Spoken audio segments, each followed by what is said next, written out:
ആകാശവാണി.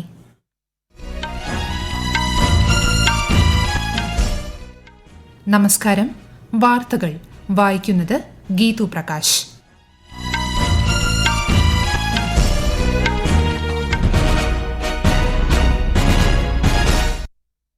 പ്രധാന വാർത്തകൾ. റോസ്കർ മേളയുടെ ഭാഗമായി 51,000-ലധികം യുവജനങ്ങൾക്ക് പ്രധാനമന്ത്രി നരേന്ദ്രമോദി ഇന്ന് നിയമന ഉത്തരവ് കൈമാറും. പാലക്കാട്ടെ പരിപാടിയിൽ കേന്ദ്ര സഹമന്ത്രി സുരേഷ് ഗോപി പങ്കെടുക്കും. കേരളത്തിലെ BJP സംസ്ഥാന കമ്മിറ്റി ഓഫീസ് കേന്ദ്ര ആഭ്യന്തരമന്ത്രിയും മുതിർന്ന BJP നേതാവുമായ അമിത്ഷാ ഇന്ന് തിരുവനന്തപുരത്ത് ഉദ്ഘാടനം ചെയ്യും. അഹമ്മദാബാദ് വിമാന ദുരന്തത്തിന് കാരണം എഞ്ചിനുകളുടെ ഇന്ധന നിയന്ത്രണ സംവിധാനം തകരാറിലായതുകൊണ്ടാണെന്ന് എയർക്രാഫ്റ്റ് ആക്സിഡന്റ് ഇൻവെസ്റ്റിഗേഷൻ ബ്യൂറോയുടെ റിപ്പോർട്ട്.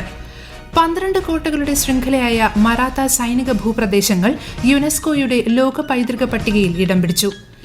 ഇന്ത്യ ഇംഗ്ലണ്ട് മൂന്നാം ടെസ്റ്റിന്റെ മൂന്നാം ദിനമായ ഇന്ന് ഇന്ത്യ ഒന്നാം ഇന്നിംഗ്സ് ബാറ്റിംഗ് പുനരാരംഭിക്കും. സംസ്ഥാനത്ത് ഇന്നും ഒറ്റപ്പെട്ട ശക്തമായ മഴയ്ക്ക് സാധ്യത. എറണാകുളം മുതൽ കാസർഗോഡ് വരെ 9 ജില്ലകളിൽ മഞ്ഞ ജാഗ്രത. വാർത്തകൾ വിശദമായി. റോസ്കർ മേളയുടെ ഭാഗമായി വിവിധ സർക്കാർ വകുപ്പുകളിലായി പുതുതായി നിയമിതരായ 51,000-ലധികം യുവജനങ്ങൾക്ക് പ്രധാനമന്ത്രി നരേന്ദ്രമോദി ഇന്ന് വീഡിയോ കോൺഫറൻസിംഗിലൂടെ നിയമന ഉത്തരവ് വിതരണം ചെയ്യും. നിയമിതരായവരെ അദ്ദേഹം അഭിസംബോധന ചെയ്യും.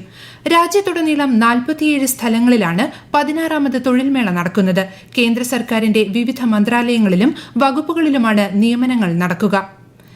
റോസ്കർ മേളയുടെ ഭാഗമായി ഇന്ന് രാവിലെ പാലക്കാട് നടക്കുന്ന പരിപാടിയിൽ കേന്ദ്ര സഹമന്ത്രി സുരേഷ് ഗോപി പങ്കെടുക്കും. വിവിധ മന്ത്രാലയങ്ങളിലേക്ക് പുതുതായി നിയമിതരായവർക്ക് അദ്ദേഹം നിയമന കത്തുകൾ കൈമാറും. BJP സംസ്ഥാന കമ്മിറ്റി ഓഫീസിന്റെ ഉദ്ഘാടനം കേന്ദ്ര ആഭ്യന്തരമന്ത്രിയും മുതിർന്ന BJP നേതാവുമായ അമിത്ഷാ ഇന്ന് തിരുവനന്തപുരത്ത് നിർവഹിക്കും. തദ്ദേശ തെരഞ്ഞെടുപ്പിനുള്ള ഒരുക്കം പ്രഖ്യാപിച്ച് BJPയുടെ വാർഡ് തല നേതൃസംഗമം പുത്തരിക്കണ്ടം മൈതാനത്ത് അദ്ദേഹം ഉദ്ഘാടനം ചെയ്യും. വിശദാംശങ്ങളിലേക്ക്.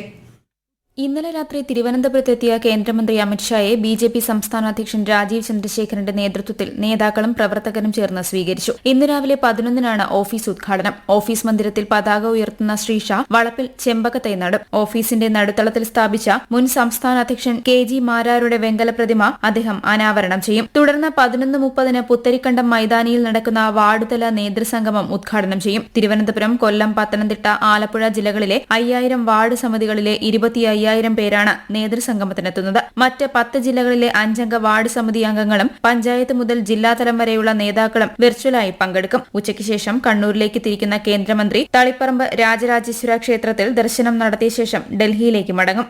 News desk, Akashvani. യമുന പുനരുജ്ജീവനത്തെക്കുറിച്ചുള്ള ഉന്നതതല അവലോകന യോഗത്തിൽ ആഭ്യന്തരമന്ത്രി അമിത്ഷാ ഇന്നലെ ന്യൂഡൽഹിയിൽ അധ്യക്ഷത വഹിച്ചു. ഡൽഹി മലിനീകരണ നിയന്ത്രണ സമിതി കാര്യക്ഷമമായി പ്രവർത്തിക്കണമെന്ന് അദ്ദേഹം നിർദ്ദേശിച്ചു. യമുനയിലെ മലിനജല സംസ്കരണ പ്ലാന്റിന്റെ ശേഷി വർദ്ധിപ്പിക്കാനും നിർദ്ദേശിച്ചു. അഹമ്മദാബാദ് വിമാന അപകടത്തിന്റെ പ്രാഥമിക അന്വേഷണ report aircraft accident investigation bureau പുറത്തുവിട്ടു. കഴിഞ്ഞ മാസം 12-ന് 260 പേരുടെ ജീവനെടുത്ത അപകടത്തിന്റെ 15 പേജുള്ള റിപ്പോർട്ടാണ് പുറത്തുവിട്ടത്. വിശദാംശങ്ങളിലേക്ക്. വിമാന അപകടത്തിലേക്ക് നയിച്ച സംഭവങ്ങൾ, എഞ്ചിൻ തകരാറുകൾ എന്നിവയുടെ വിശദാംശങ്ങളാണ് റിപ്പോർട്ട് പരിശോധിച്ചത്. വിമാനം പറന്നുയർന്ന ഉടൻ വിമാനത്തിലേക്കുള്ള എഞ്ചിനുകളുടെ ഇന്ധന സ്വിച്ച് ഓഫായതായും അതാണ് അപകടത്തിലേക്ക് നയിച്ചതെന്നും റിപ്പോർട്ടിൽ പറയുന്നു. എന്തിനാണ് ഇന്ധന സ്വിച്ച് ഓഫ് ചെയ്തതെന്ന് ഒരു പൈലറ്റ് ചോദിക്കുന്നതായും താൻ ഒന്നും ചെയ്തിട്ടില്ലെന്ന് മറ്റൊരു പൈലറ്റ് മറുപടി പറയുന്നതായും കോക്പിറ്റ് വോയിസ് റെക്കോർഡർ പരിശോധനയിൽ വ്യക്തമാകുന്നതായി അന്വേഷണ റിപ്പോർട്ടിൽ പറയുന്നു. പിന്നീട് സ്വിച്ച് ഓൺ ചെയ്തെങ്കിലും എഞ്ചിൻ നിയന്ത്രിക്കാനായില്ല. ടേക്ക് ഓഫിനും പൊട്ടിത്തെറിക്കുമിടയിൽ 30 സെക്കൻഡ് മാത്രമാണ് ഉണ്ടായിരുന്നത്. ഇരു പൈലറ്റുമാർക്കും മതിയായ വിശ്രമസമയം ലഭിച്ചിരുന്നു. വിമാനത്തിൽ നിറച്ച ഇന്ധനത്തിന്റെ സാമ്പിൾ പരിശോധിച്ചതായും പ്രശ്നങ്ങളൊന്നും കണ്ടെത്താൻ സാധിച്ചിട്ടില്ലെന്നും കൂടുതൽ വിവരങ്ങൾ പരിശോധിക്കുമെന്നും റിപ്പോർട്ടിൽ പറയുന്നു. 242 യാത്രക്കാരുമായി പോയ എയർ ഇന്ത്യ ബോയിംഗ് വിമാനത്തിലെ ഒരു യാത്രക്കാരനൊഴികെ മറ്റെല്ലാവർക്കും ജീവൻ നഷ്ടമായിരുന്നു. പ്രദേശവാസികളായ മറ്റു 19 പേർക്കും ജീവൻ നഷ്ടമായി. News desk, Akashvani. ബീഹാറിലെ വോട്ടർ പട്ടിക പരിഷ്കരണത്തിന്റെ ഭാഗമായുള്ള പ്രത്യേക പുനഃപരിശോധനയുടെ 74% പൂർത്തിയായതായി തെരഞ്ഞെടുപ്പ് കമ്മീഷൻ. 7.90 കോടി വോട്ടർമാരുടെ അപേക്ഷയാണ് കഴിഞ്ഞ 17 ദിവസത്തിൽ പരിശോധിച്ചതെന്ന് കമ്മീഷൻ വ്യക്തമാക്കി. ഈ മാസം 25 വരെ അപേക്ഷ സമർപ്പിക്കാമെന്നും കമ്മീഷൻ അറിയിച്ചു. ഈ വാർത്തകൾ ആകാശവാണിയിൽ നിന്ന്. ആകാശവാണി വാർത്തകളും വാർത്താധിഷ്ഠിത പരിപാടികളും All India Radio News Thiruvananthapuram YouTube ചാനലിലും @All India Radio News Thiruvananthapuram Facebook പേജിലും AR News_ തിരുവനന്തപുരം ഇൻസ്റ്റഗ്രാം അക്കൌണ്ടിലും @AR News_TVM X ഹാൻഡിലും ലഭ്യമാണ്.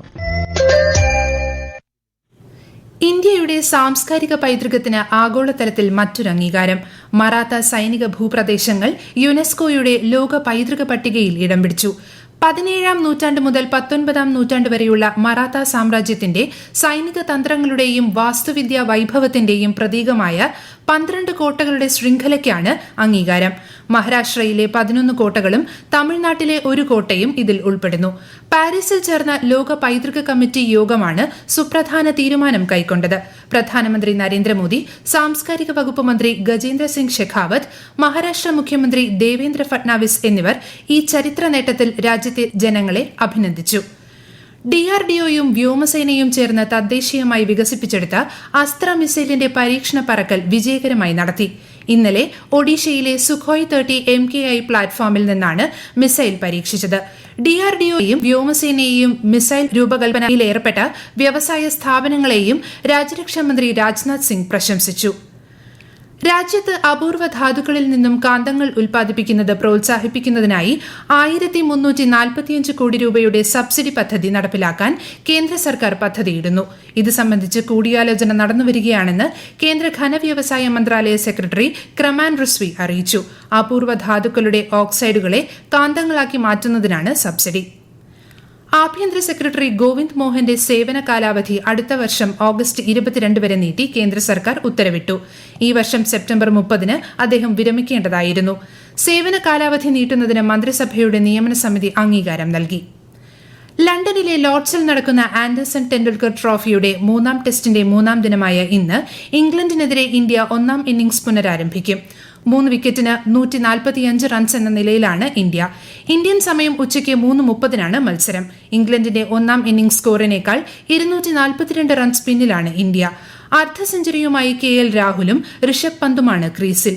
5 കളികളുള്ള ടെസ്റ്റ് പരമ്പര നിലവിൽ ഇരു ടീമും ഓരോ കളി വീതം ജയിച്ചു. റാഞ്ചിയിൽ നടക്കുന്ന 15ാമത് ഹോക്കി ഇന്ത്യ സബ് ജൂനിയർ വനിതാ ദേശീയ ചാമ്പ്യൻഷിപ്പിൽ ഹരിയാന, ഒഡീഷ, മിസോറാം, ജാർഖണ്ഡ് എന്നീ ടീമുകൾ സെമി ഫൈനലിൽ കടന്നു. ഇന്ന് ആരംഭിക്കുന്ന സെമി മത്സരങ്ങളിൽ ഹരിയാന ഒഡീഷയെയും മിസോറാം ജാർഖണ്ഡിനെയും നേരിടും. വിംബിൾഡൺ സിംഗിൾസ് വനിതാ കിരീട പോരാട്ടത്തിൽ 5 തവണ ഗ്രാൻഡ്സ്ലാം കിരീടം സ്വന്തമാക്കിയ ഇഗ സ്വൈഡാക് ഇന്ന് 13ാം സീഡ് അമാൻഡ അനിസോമവയും ആയി ഏറ്റുമുട്ടും. ഇന്ത്യൻ സമയം 8:30-നാണ് മത്സരം. പുരുഷ സിംഗിൾസ് സെമി ഫൈനലിൽ ലോക 1ാം നമ്പർ താരം യാനിക് സിന്നർ 7 തവണ കിരീടം നേടിയ നൊവാക് ജോക്കോവിച്ചിനെ പരാജയപ്പെടുത്തി. നാളെ സ്പെയിനിന്റെ കാർലോസ് അൽക്കാരസുമായാണ് സിന്നറിന്റെ ഫൈനൽ മത്സരം. യുക്രൈനിലേക്ക് ആയുധങ്ങൾ അയക്കാൻ നാറ്റോയുമായി ധാരണയിലായതായി അമേരിക്കൻ പ്രസിഡന്റ് ഡൊണാൾഡ് ട്രംപ്. റഷ്യയുടെ ഡ്രോൺ ആക്രമണങ്ങൾ പ്രതിരോധിക്കാനായി വ്യോമ പ്രതിരോധ സംവിധാനങ്ങൾ ഉൾപ്പെടെയുള്ള ആയുധങ്ങൾ നാറ്റോയുമായുള്ള ധാരണ പ്രകാരം നൽകുമെന്ന് അദ്ദേഹം അറിയിച്ചു. പാകിസ്ഥാനിൽ മഴയിലും മിന്നൽ പ്രളയത്തിലും 100ഓളം പേർക്ക് ജീവൻ നഷ്ടമായി. 185 പേർക്ക് പരിക്കേറ്റു.